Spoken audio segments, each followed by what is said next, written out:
An interesting backstory. I think it's important that everybody knows about the Wizard of Oz.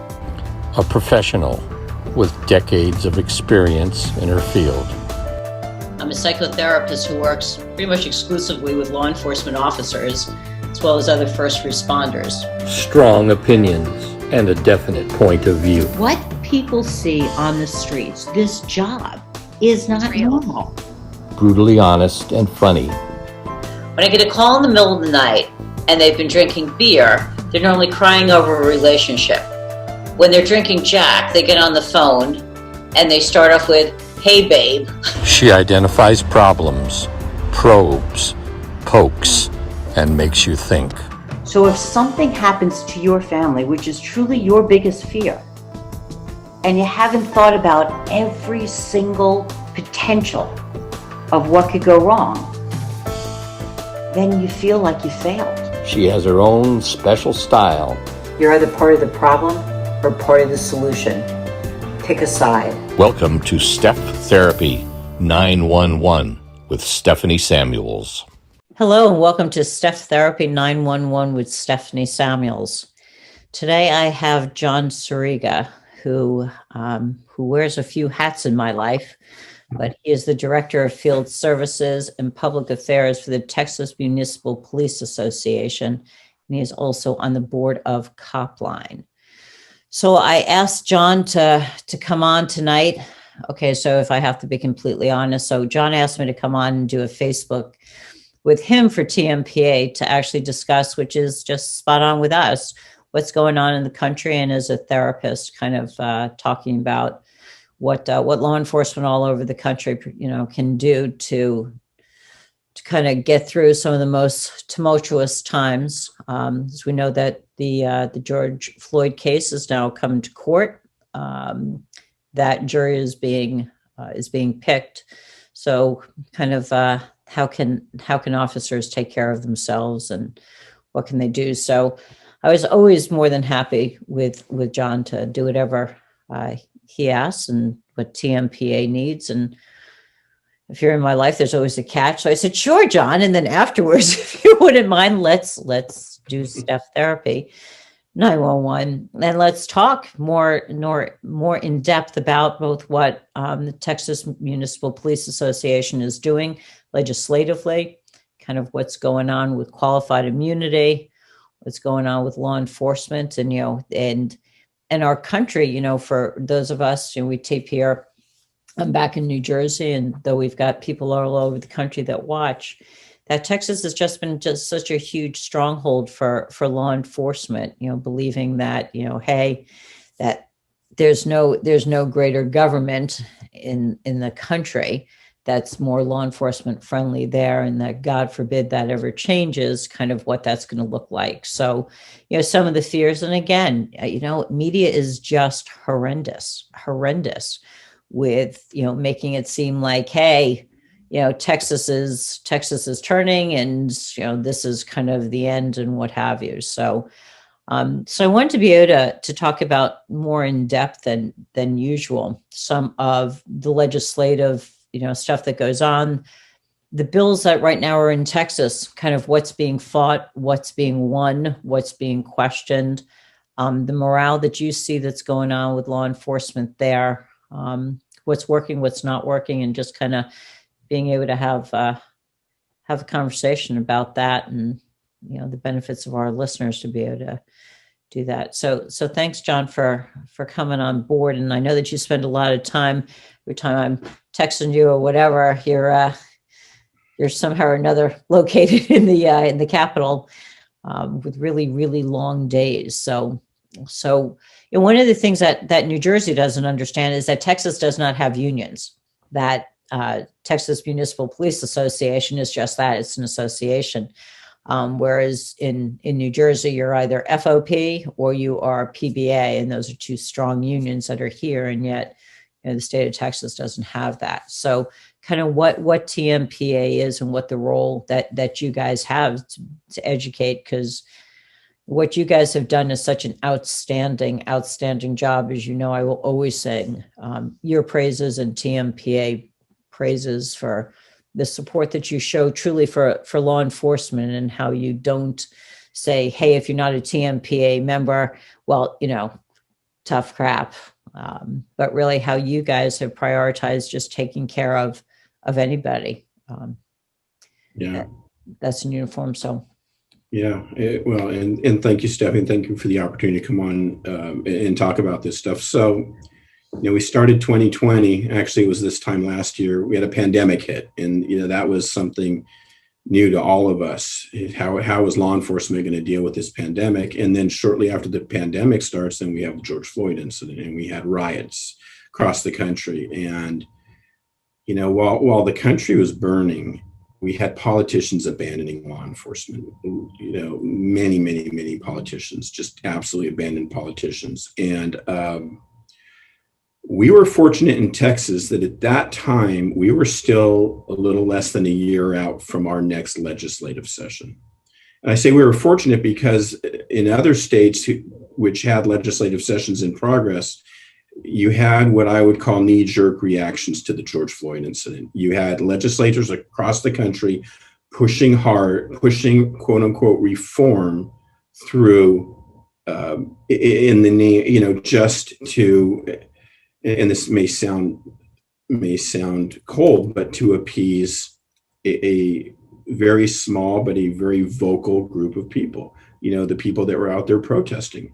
Because as horrific as the George Floyd incident was to watch, by and large, the vast majority of the public still supports our peace officers, I believe. And but you had politicians rushing through, like in Colorado, reform legislation was rushed through in Colorado that attacked qualified immunity. There still is, there's a lot to their bill, but officers in Colorado have much more exposure now than they did a year ago. And I'm getting calls from Colorado cops asking, hey, tell me about Texas law enforcement and tell me what agencies to apply for. So going back to the Texas legislature, we realized right away that we were going to have some fights. We were going to have fights on things such as neck restraints, qualified immunity, and other issues related to we'll say the George Floyd incident, but they're really not related, right? Qualified immunity and even neck restraints really don't have anything to do with the death of George Floyd. A carotid restraint or a vascular neck restraint was not applied to George Floyd. But, realizing what was coming in Texas, what we thought, okay, as the representatives of over 30,000 Texas peace officers, we realized that we had our work cut out for us. So we put together a very robust legislative or government affairs team for the upcoming legislative session. Our current government affairs team includes several TMPA staff members and includes several of our board members who are still on the job. They're out there working police officers, and 2 private practice, highly qualified professional lobbyists. So we put this really strong team together. But not only did we put a strong TMPA team together, but for several years now, we have been in a legislative alliance with the Dallas Police Association, the Houston Police Officers Union, the Harris County Deputies Organization, the State Fraternal Order of Police, and I'm sure I'm leaving a few out, and the DPSOA, the association that represents over 3,000 state troopers. So we have a very strong legislative coalition. We used to call that group the Texas Law Enforcement Council. Now we're just we've gone under the TMPA umbrella. TMPA and FOP have formed a partnership here in Texas. That partnership gives FOP a voice in Texas because they're now part of us, but it also gives us a voice in Washington, D.C. as being part of the national FOP. So we got busy and we put this team together, and then we started visiting with the legislators. We started early last summer talking to legislators on both sides of the aisle in both chambers, just talking about, what happened with George Floyd, what led to his death, what legislation we were seeing in other parts of the country, and what the negative effects of knee-jerk legislation would be. And we found very receptive. Again, both sides of the aisle have been very, very receptive to hearing hearing from us, and we've had great dialogue. And there are a lot of bills. A lot of bills were introduced, quote unquote, reform bills. And we're working on them. I know that probably the biggest fear of officers right now is losing qualified immunity. Would you agree with that? I definitely. But, and this is kind of lay people's terms, but this is kind of being able to take a step back. What I've noticed about social media and mainstream media is this sensationalism about this belief that with qualified immunity, that it's not even government. I mean, qualified immunity was put in place for government people, not police. So, Right. As a matter of fact, it had nothing to do with police, but the umbrella then became about law enforcement. Is that somehow or another that the media has put it out there to make people believe that law enforcement is immune from prosecution if they kill the wrong person, if they beat the crap out of somebody, if they violate their civil rights wrongfully with malice, and that they're not held accountable for their actions, which is absolutely wrong. Absolutely false. As a matter of fact, I think in the Fifth Circuit, qualified immunity is only granted maybe, I think, 57% of the time, according to one study. So a little bit more than half. And you hit the nail on the head. If there is misconduct on the part of the officer, there's not going to be qualified immunity.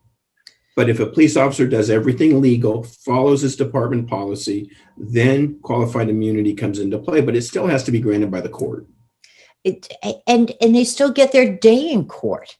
There's no such thing as just you don't get a free pass.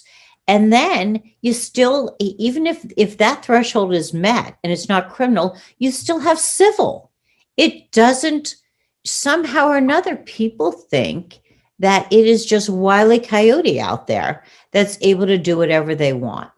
So my perception, and again, this is just the Stephanie Samuels perception of the world, is that I could see legislation going through that the current administration can puff up their chest and beat on it and say, we have now, had this sweeping overhaul, this reform, blah, blah, blah. And we are making sure that all officers are going to be held accountable if they violate civil rights. Yay. Well, what people don't realize is that's in place now. Is that, Right. but the spin on it, I think in media and people's brains that have never thought about this stuff are now going to believe that this administration has done something incredible that's never been done before, where it's going to be the same. I know in New Jersey, we cannot do chokeholds.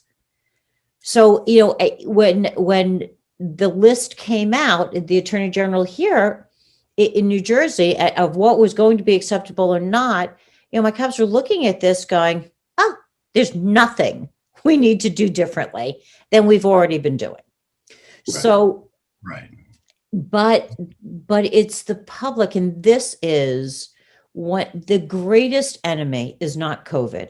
The greatest enemy is not police. It's not George Floyd. The greatest enemy is social media. Absolutely. And much of the mainstream media, because they're sharks. They're sharks and they love a feeding frenzy. And you know what? It doesn't make a difference. I've heard the argument, CNN, Fox, you know what? It just, all of it just seemed to be insanity during the last elections, where I truly lost faith and heart in just mainstream media, where I had so valued that in the past. And then you go into social media, and that's just an epic shit show. And then you start wondering and worrying, where the hell do you get real factual information?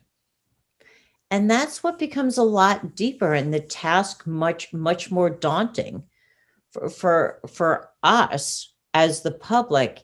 And then I think about you, John, and I think about, you guys are overseeing over 30,000 law enforcement officers. Add their families to that. You're literally hundreds of thousands of people. So that your finger on this, on what's really going on, is far more valuable to me than any Facebook post, than any mainstream media, because I can literally ask you, what's going on there with what you're seeing and hearing, and that becomes what I'm going by. What pieces of legislation are being introduced, and what does the legislation look like? I went out the other day with a bunch of guys, and I said to them, I said, if qualified immunity, if legislation goes through either federally or, in the state, do not, listen to any one of our Joe shit the ragman people, that are attorneys that say that they're constitutional lawyers, might not love Dershowitz, but, find the top constitutional lawyer and have him explain what the hell that legislation looks like. Because unless I'm crazy, and I might be off, but I'm not crazy, my guess is that qualified immunity is going to still exist because it was put there by the goddamn Supreme Court of the United States. I think even in the states that are passing laws that are diminishing the immunity of officers, you're going to see court challenges that go all the way to the Supreme Court. And if you make a peace officer, if you enable someone to take a peace officer's home from him or her when he or she has done the right thing, you're going to be so desperate for cops, the type of person that you're going to get being a policeman, you don't want him carrying a gun. Because if people think that there are bad cops now, just wait. We're already seeing peace officers, good quality cops say, I'm done, I'm bailing out. Early retirement, finding other careers. In Texas, they're going to the oil fields. We're already seeing it. And again, qualified immunity came from the United States Supreme Court, and it serves a purpose. But there's other legislation out there that or proposed legislation that's going to make their career pretty tough if it passes. So what are you looking at in Texas, and what is TMPA lobbying for or against, I guess? So obviously, we're lobbying against any diminishing of qualified immunity. That's a non-starter for us. You can't take away the qualified immunity, or you're going to devastate the profession in Texas. We're working to professionalize the career, the profession, whatever you want to call it, in Texas. And if you strip away qualified immunity, you're going in the wrong direction. Obviously, neck restraints are under attack. Most departments have banned, they don't even allow their officers to do chokeholds, but they will allow some sort of a vascular neck restraint, which will put someone out just long enough to handcuff them. Our position is you've got to allow it in a use of force, in a deadly force situation. If I'm in a fight for my life, if I can't use that as a last resort, a neck restraint, well, then I'm going to resort to my firearm. And now you're going to have more people being shot who are unarmed. I'm 55 years old. If I was still out there in the field today and I were to get into a fist fight with somebody younger, faster, stronger, I'm in trouble, right? And I need that tool. And if you take it away, then what? You're going to see more. You're going to see more shootings of unarmed suspects. We're seeing. Go ahead. I was going to say, in bringing that up, because what I didn't say in the beginning is that you are a retired police officer out of Inglewood, California. And for my listeners back here in New Jersey, Inglewood is our comparable Trenton, Newark, Irvington, and Camden. And John was there in the 80s, where it's you talk about racial inequity, you talk about gangs and all of that. So so coming from a law enforcement background, coming from an understanding of divide and racial inequality, I think you just have such an incredible amount of knowledge and understanding of what this is like, When you're in Inglewood, was Inglewood starting to turn, or was your entire career really difficult? Because Inglewood right now, as you know, has Inglewood changed. has, yeah, it's on its way to being the Beverly Hills of the South Bay. And, I'm proud to say that. And I will give Mayor Jim Butts, who was the captain at the Inglewood Police Department when I got hired, I have the utmost respect for the man. He has really turned that city around. And I still have friends there. One of my best friends is a captain there. And the murder rate has plummeted to almost nothing. When I was policing there in the late 80s, we had murder rates that were some of the highest in the country. But bringing in the new stadium, SoFi Stadium, has really turned that city around. But yeah, I was there for, and I was there when the Rodney King thing happened up in the Foothill Division of LAPD, and I did policing after Rodney King, and it's tough. But even then, I will tell you, the hardworking, tax-paying citizens of the community want police officers out there doing their jobs. They want to feel safe. And with what we're seeing now, and with the politicians abandoning us, crime rate is exploding. Violent crime is exploding across this country. And at some point, the public's going to have to just stand up. But in the meantime, it's a really hard time for our police officers, and it's hard on them mentally right now. So when you were, I think you really hit on something really important, which is, when you had, the riots, in LA, when you were in Inglewood, you still had support of your community overall and your politicians. Yeah, I worked the riots, and but through all that, a very small percentage of the community are who was out rioting, right? A very small percentage. Now, the media would like people to think it's everyone, but it's not. We were getting the thumbs up from the good people. I'll never forget driving past a grocery store. We were running hot to a looter's call or whatever. And there was about 15 people up on the roof of this grocery store, all armed with rifles, just cheering us on and saying, hey, they were protecting their business, right? But just absolutely cheering us on. And one of my best memories from the riots was just the support we did have from the good people of the community. What we need now is we need politicians to stand up and stand tall. I think that's important. And we're getting, again, thank God for Texas. We have a governor and a lieutenant governor who absolutely 100% back law enforcement. The night that the 5 peace officers were killed in Dallas, me and my team were in Dallas that night, and we went right to the hospitals. And our Lieutenant Governor, Dan Patrick, he called his chief of staff late in the evening and said, I need to get to Dallas right now, find an airplane. And he was in the hospital that night praying with officers who were in the hospital beds with gunshot wounds. And again, Lieutenant Governor Patrick, Governor Abbott, they have stood very tall against the defunding push. As a matter of fact, Senator Joan Huffman has introduced a bill that deals with defunding. The state's saying to the cities, you're not going to defund the police. If you defund, we're going to defund you. So interesting. I mean, but yes. That type of support, the other thing that as a human being, so that you've got a governor and lieutenant governor that have been unwavering. So Dallas 5 happens in July of 2016. And so they show up at the airport, they show up at the hospitals, they are incredibly supportive. That is when kind of the world was still, law enforcement was okay. We had some kneeling, we had whatever. But now you've got these unprecedented times. They have not joined the damn bandwagon. They have stayed true to themselves and true to a cause, where you've got a mayor like de Blasio, who it is clear how he feels about NYPD. And yet you've got 2 NYPD officers that are assassinated. And he shows up. I mean, and obviously, NYPD turned their back on him because you can't play both damn sides.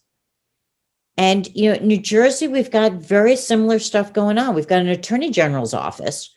The attorney general, and we've got a governor that's just creating stupid laws who now has to undo some of the stuff he signed. It's like, read the shit.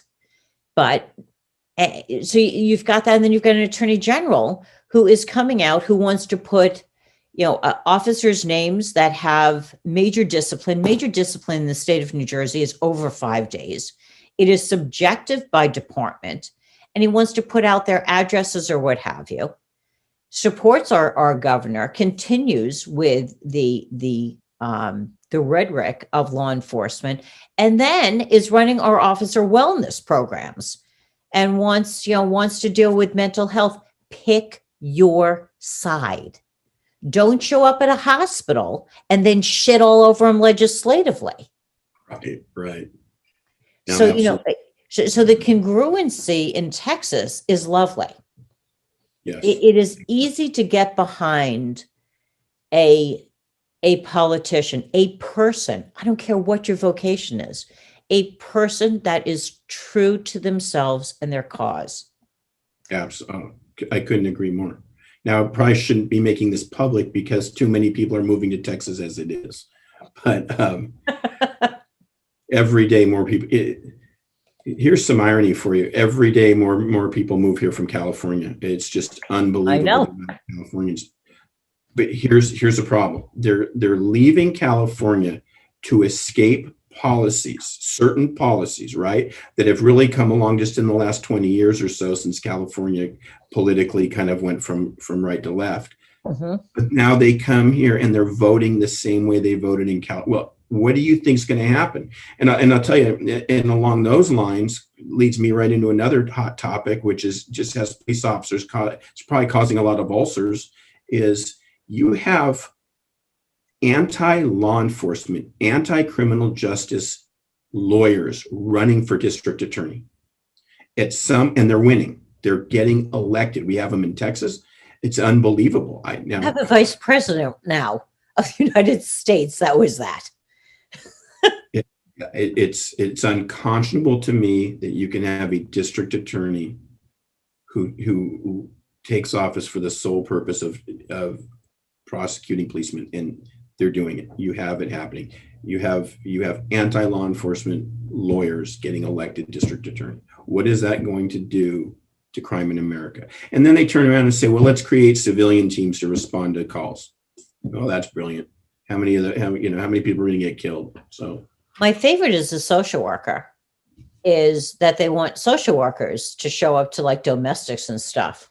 Yeah, that's brilliant. Huh? I don't know about you, but as a social worker, first of all, I think every law enforcement officer would certainly want me in the vehicle as the one that's responding to that. There is not a person involved in a domestic that would want me there. But are they kidding me? Who has looked at the statistics of officers involved in potential deadly force and critical incidents physically wounding them? I think motor vehicles is number one. I think number two is domestics. I mean, it's madness. It's madness. And you've had police officers ambushed on loud music calls, barking dog calls. Mm-hmm. This idea of sending unarmed civilians to calls for service is ludicrous, and it's just going to get people killed. It's like the woman that believed, God, please God, may the family not be watching this show. But when she believed that she had a relationship with the bears, that she would go year after year, with hibernation and what have you. 1 year, they hibernated. There wasn't a whole lot of food. She didn't come home. I mean, what are you thinking? Because that is the innate instinct.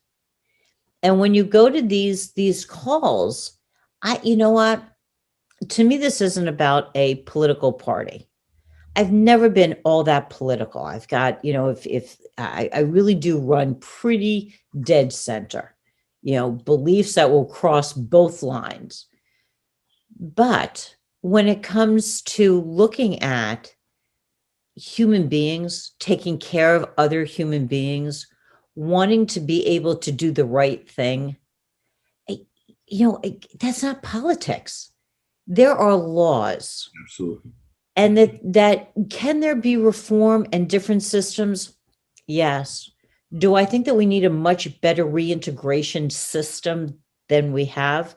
There are plenty of white kids that are getting out of jails for substance, and they're dealing, most people are not sitting behind bars because they use drugs.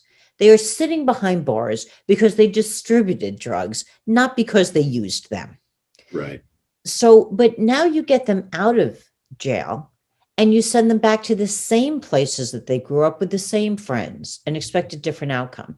So do I think something needs to be done there? I do. I mean, that to me makes sense. When you've got a kid that can make $100 an hour as a lookout for a drug dealer, and you want them raise the minimum wage to $15 an hour, that will solve that problem. No, you're still $85 an hour off with no taxes.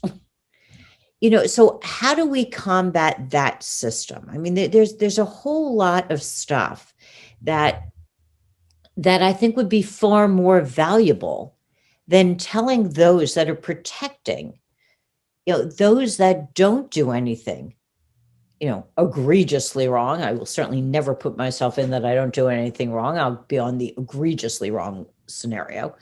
But to be able to really look at a much bigger picture and not micromanage this, because we're not finding the solutions. We're certainly not finding them in defunding the police.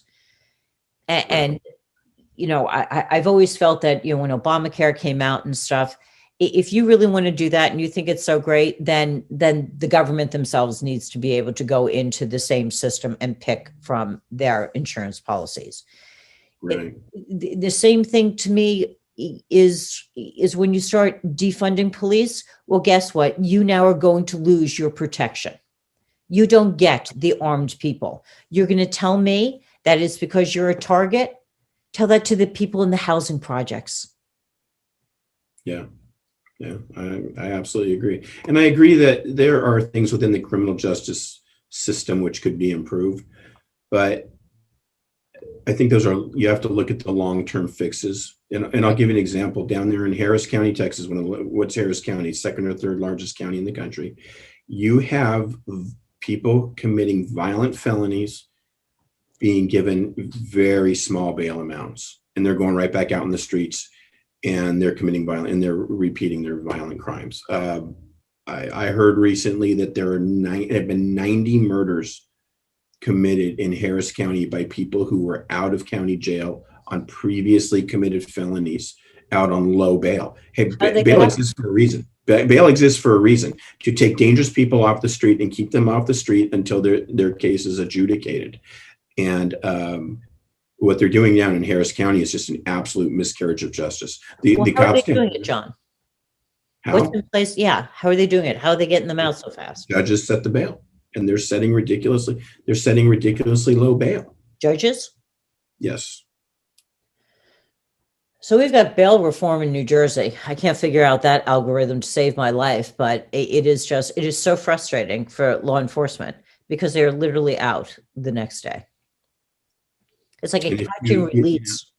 If you go back to, say, the 80s, and I can only speak for California instituted tougher crimes on domestic violence because guys were beating their wives and they'd get booked, they'd get right back out, even if, well, in some cases they wouldn't even get booked, but they go back and repeat the crime, and do it again and again and again. And now we're undoing, in the interest of reform, we're undoing decades, legislation that took decades to get into place to protect people. And I understand that bail can be, obviously someone who is well-to-do can afford bail versus someone who, I understand that. The fix is not to give someone who beats the crap out of his wife a low bail that he can post in 5 minutes, or a rapist or a child molester. It's pardon my French, it's asinine. Yeah. Unfortunately, we're not going to see it go, the pendulum swing back. If you've ever noticed, this country has a tendency, the pendulum always seems to go all the way left or all the way right. We never seem to let it fall right in the middle. We correct the wrongs of our past by overdoing it, right? And that's what we're doing right now in the interest of reform. Fortunately, in the Texas legislature, we have, again, going back to our fantastic lieutenant governor and governor, we do have legislation that's going to stop these judges from letting these predators back out on the streets. So we got to hope that legislation goes through. Knock on wood for Texas. Yeah. I mean, Texas has done so much right, and it's just, it's nice to watch, but John, it's men like yourself, it's TMPA, it's, it's organizations like this with men and women like yourself that are part of the solution. The United States, we are good, bad, and ugly, but we are an immediate gratification country. So Absolutely. that when we overcorrect. Yeah. So as soon as we see a problem, bam, rather than being able to take the damn time, look at the etiology, look at the entire chessboard, be able to try and figure out truly systemically what the issues are and what the long-term fix is. But Absolutely. while people are screaming in your ear, you've got to do something, you've got to do something, you've got to do something.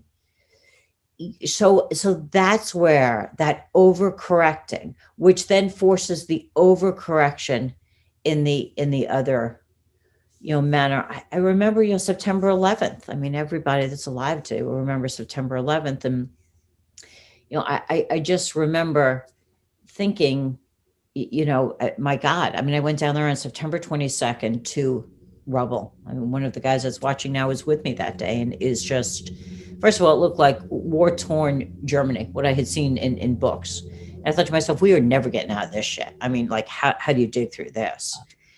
And I remember that, so for 18 months they dug.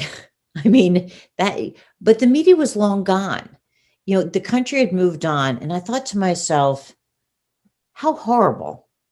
And then I thought to myself, no, it's not horrible. You see, the world can't stop, because if the world stops, the enemy won. Mm-hmm. And we needed to be resilient, that great buzzword of the 2020 century. Right.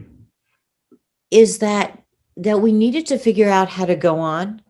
We needed the damn balance. We needed to be able to go on and to not forget, to not erase history. We needed to be able to understand that long after McDonald's had driven off, long after all the music was gone, that we still had men and women that were still digging. We had officers that were doing 2 and 3 funerals still a day, sometimes 2 for the same person, because they got buried first with nothing. And then when they found a remain and they can identify it, that it was just, it seemed like that scab was never, ever, ever being able to heal. And yet for a nation, they couldn't understand, and they had just moved on. And so I look back and I think, my God, we need to do that, but we need to figure out how to do it better. We need to be able to have these 2 pieces. We need to be able to acknowledge a George Floyd incident. Absolutely. There isn't a cop, and I've got a pretty good breadth and depth on law enforcement in this country. There's not one cop I have ever spoken to that truly has no use for a dirty cop.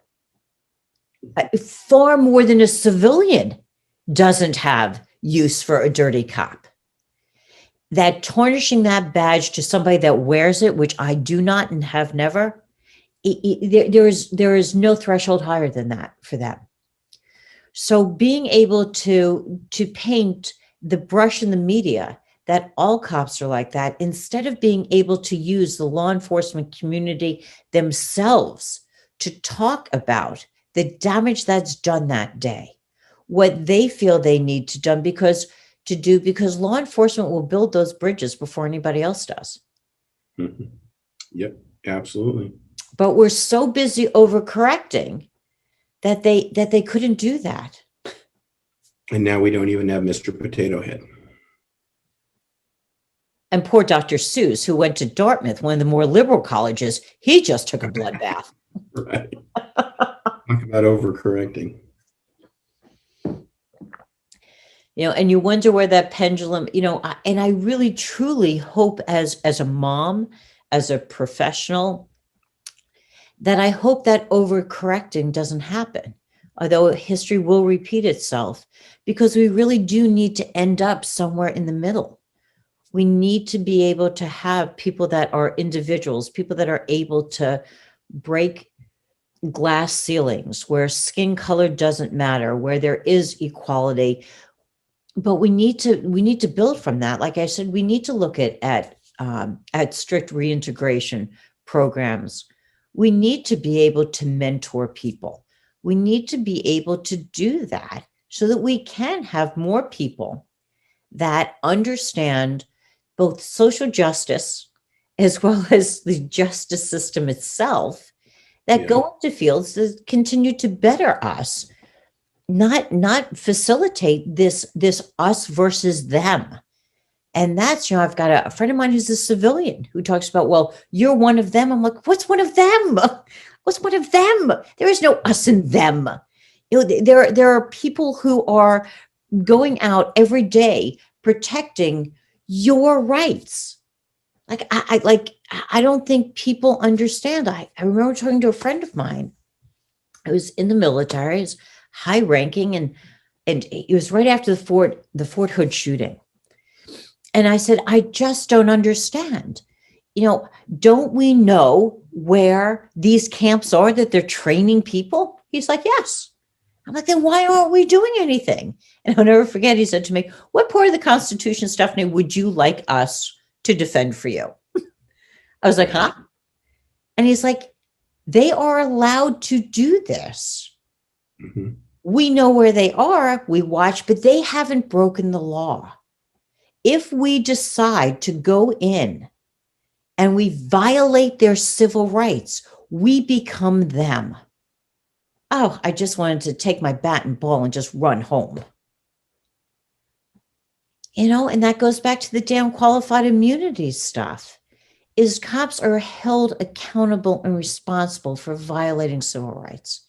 They always have been, and they always will be. What, John? Show me an industry that does a better job of policing itself than law enforcement. We do a great job of policing ourselves. It's interesting if you think about let me circle back a little bit, talking about what we did to prepare for the legislature. We actually created a website called Texas Police Facts, and we just put actual statistical data on law enforcement issues so that people can see for themselves what the actual numbers are, rather than having to listen to all the rhetoric from the maniacs out there that lie and spew their venom. So texaspolicefacts.com. But again, we do a very good job of policing ourselves. Look how many doctors kill people through malpractice every year. The numbers are staggering. Look how many lawyers provide incompetent legal defense or steal from their clients in one way or another. Look at how many investors steal from their clients yearly. And then look at law enforcement and look at how good of a job we really do of policing ourselves.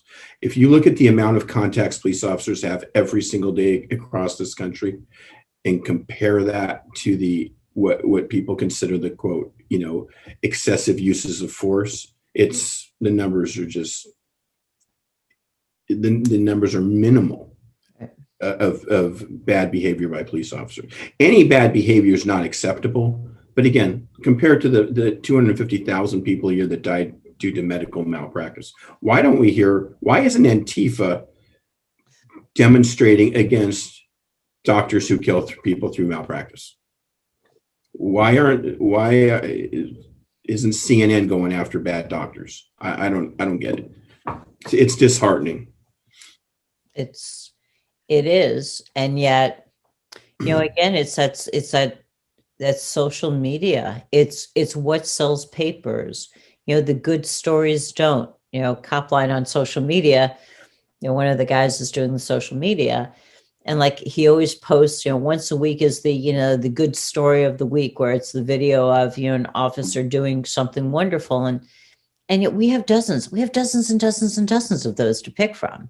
those are the acts that are caught on video. I mean, I know your guys. I know TMPA that goes out of their way to help out everybody and anybody that needs the help, whether it's the person that's sleeping on the street, that's down on the luck, that needs food, that needs shelter for a night, whatever it is. That really, if people just engaged in random acts of kindness, as campy as that is, instead of focusing, because there are far more of those being done daily than there are people just randomly beating the shit out of each other. Right. Yet those are the ones that we're going to concentrate on instead. So the frustration just continues.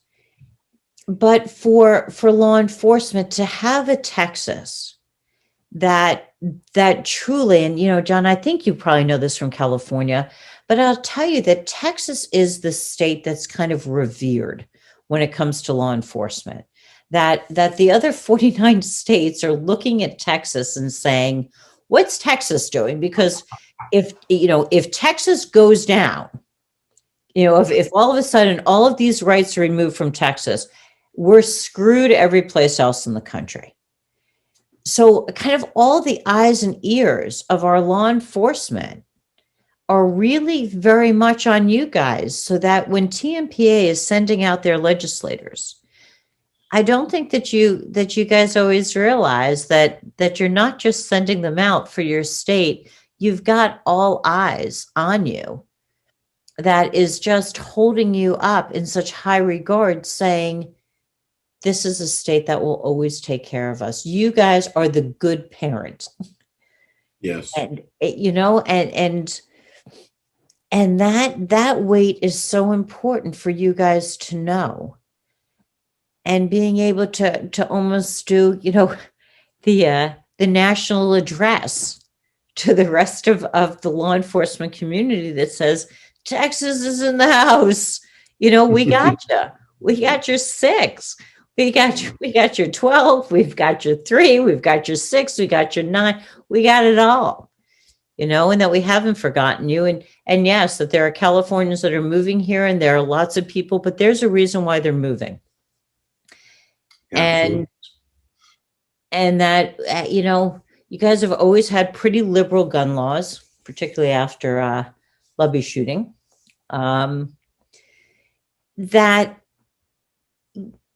that your crime is not high when it comes to these firearms. That really the firearms deaths are far more in the extremely strict urban states with the most stringent gun laws. Compare the murder rate in Harris County or Houston to Chicago. Chicago has very strict gun laws, and the crime in Chicago is out of control. DC as well. Yeah.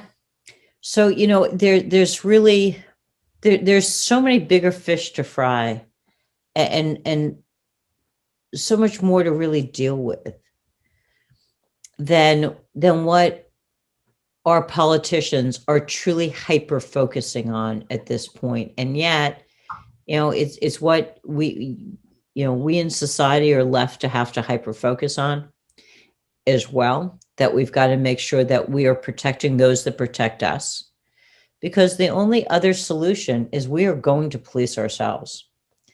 And the last time I checked, yes, that is the Second Amendment. It is not about the right to bear arms. It is the right to bear arms against a tyrannical government, the right for your own militia. So that if that happens, I don't think the world understands truly the effects of that. And that certainly isn't what any of us are looking for. Law enforcement still has the most difficult job in the world. I always have thought the President of the United States has the power to declare war, but does not have the power to use deadly force. Right. Good point. Holy crap. And we have tasked our law enforcement with making a decision in 1/100th of a second that will be reviewed for years and years and years to come. Yep. By people who've never been in that position. Yeah. Right. So knowing that Texas is doing everything that they can to take care of law enforcement in Texas with truly the rippling effects throughout the country, that they are, obviously have got a voice in the Senate, in Congress. And I really do believe, as crazy as this is, and maybe I'm naive, that I do believe that no matter who's in Congress and no matter, well, there are a few exceptions, and who's in the Senate, they don't want to unravel the Constitution. And that they understand what police are there for and why they're there. And yet the fine balance, like I said, is they're going to have to spin the social media the way that they need to. But I would be very, very surprised if there is a sweeping overhaul of our law enforcement community. I think there will be a sweeping overhaul of the public perception of what has occurred, but the reality being is, I think, very little will probably change. What's your take on that? I agree. We're going to see in Texas and in DC on the federal level, we will see some quote unquote reform. In Texas, I think, we'll probably see more strict background investigations, which I can absolutely live with. Again, at TMPA, we want to professionalize law enforcement. Mm-hmm. There's a lot of talk of intervention. That's a tough call as far as, one officer being obligated if he sees another officer using excessive force, because what becomes excessive, at that moment. So, we will probably see some sort of intervention legislation. De-escalation, hey, great, bring on de-escalation. And most departments have a de-escalation policy anyway. Right. So, again, I've talked a lot about what we're doing in Texas in the national level, and I know because we've heard from members, there's a lot of fear of the federal George Floyd bill. It passed the House, and now it's in the Senate. We're, along with our partners at the Fraternal Order of Police, we're talking to the Senate, to the senators, and we're confident that when that bill comes out and goes to the president, it won't have qualified immunity in it. That can always change. Obviously, that can change, but if it won't have qualified immunity in it, meaning that it will not have legislated it out. So that qualified immunity will still exist. Correct. We're confident, not 100% confident, but we're confident. But again, if qualified immunity were to be taken away by a state or federal legislature, I think you'll see court challenges anyway. So, the one thing I will say, at least to our 70,000 plus Texas police officers, you've got, very strong people at the Capitol every day talking to our friends. We've got a lot of friends there, and we've got their six. Right, we're taking care of them at the state capitol. They're out there taking care of their communities, and we're taking care of them. And if there are any Texas peace officers watching right now that have questions about the Texas legislation, give me a call at the TMPA state office. I'd be glad to visit with them. Beautiful. And I would also like to just thank you for what you've done for Copline. I know we haven't really talked about Copline, but I'm on the board of Copline thanks to you. And Copline is saving lives. And for any of you guys out there, guys or girls, if you're having a tough time, pick up the phone and give us a call. Thank you. Is there anything, John, that I did not cover that you wanted to cover today? No, you did a great job. We talked more in our previous recording about how the mental toll that this is all taking on officers, and so that's why I brought up Copline. It is tough out there right now. When I did police work, it was different. We knew we had the support of the politicians in the community. So, every day, I think about our cops out there, and I pray for them. And again, I wish we could do more for you, but we're doing the best we can. And, we know what you're going through out there, and we've got your six. John, you are amazing. You are amazing. And I know that you are also very humble. I've been with you in many states at this point in time, if you actually think about it. And you are just, you're such a gift. And you thank me for being on Copline's board. Oh, no, thank you. Thank you for being willing to be on the board. Thank you for continuing. You started off as a police officer. When you moved down to Texas, you ended up doing something that truly comes from the heart. There's a job, but you went to being the director of being able to take care of your men and women and making sure that you had field reps with hands-on throughout an entire state, covering every inch of it, treating your large departments the same as your small departments. You have made sure that everybody has services.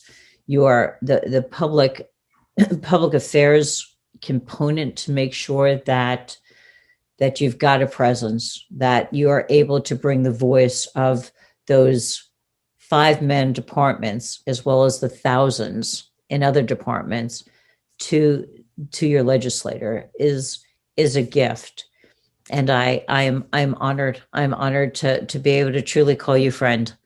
So thank you. Thank you for doing the show. Thank you for being part of my life. And thank you for being part of Copline. It is my pleasure.